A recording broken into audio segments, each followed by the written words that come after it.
Bali sedang tidak baik-baik saja. Banjir bandang terjadi akibat cuaca ekstrim dan intensitas hujan tinggi. Hal ini membuat Walhi Wahana Lingkungan Hidup Indonesia Bali angkat bicara. Menurut Walhi, hal ini terjadi karena maraknya ahli fungsi lahan di Bali. Hal tersebut pastinya akan memberikan efek domino yang sangat signifikan terhadap perubahan iklim, di mana ketika perubahan iklim secara signifikan terus berjalan, maka kita akan mendapati bencana seperti ini.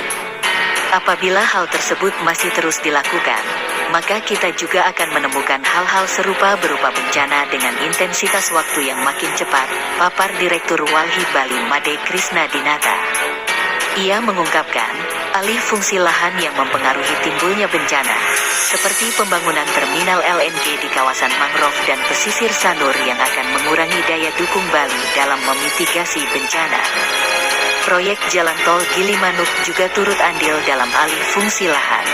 Ini menjadi sebuah tamparan dan refleksi bagi pemerintah. Jangan ketika bencana baru pemerintah membuka diri untuk ayo masyarakat yang tabah dan kuat dan sebagainya. Tapi, pada saat pembuatan penyusunan regulasi masyarakat tidak diajak, ungkapnya. Menurutnya, sedari awal pemerintah harus terbuka dan masyarakat harus dirangkul, sehingga dalam pembentukan kebijakan akan bisa menciptakan regulasi yang baik, tidak menjustifikasi dan alih fungsi lahan justru mengurangi daya tampung dan daya dukung Bali. Krisna juga menyampaikan, dari momentum ini pihaknya akan senantiasa mengingatkan khususnya bagi pemerintah bahwa bencana ini tidak bisa dipandang sebelah mata. Sehingga kedepannya bisa dilakukan berbagai upaya, baik regulasi maupun langkah nyata untuk mitigasi bencana. Mitigasi bencana bisa dilakukan dengan jangan melakukan pembangunan yang merubah peruntukan bentang alam. Mangrove yang sudah berbentuk mangrove jangan dirubah lagi jadi macam-macam, lalu mulai memetakan lahan-lahan kritis yang harus dibenahi supaya bisa berfungsi secara optimal, tambahnya.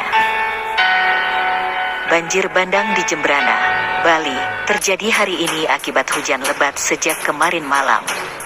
Banjir bandang di Jembrana, Bali, ini disebut sebagai banjir paling besar terjadi beberapa tahun terakhir. Akibatnya, jalur Denpasar Gilimanuk lumpuh. Berikut ini beberapa hal yang diketahui tentang peristiwa banjir bandang di Jembrana, Bali hari ini, seperti dilansir Detik Bali. Banjir bandang terjadi di Kabupaten Jembrana, Bali, pada hari ini yang terjadi akibat hujan deras yang melanda wilayah tersebut sejak kemarin malam.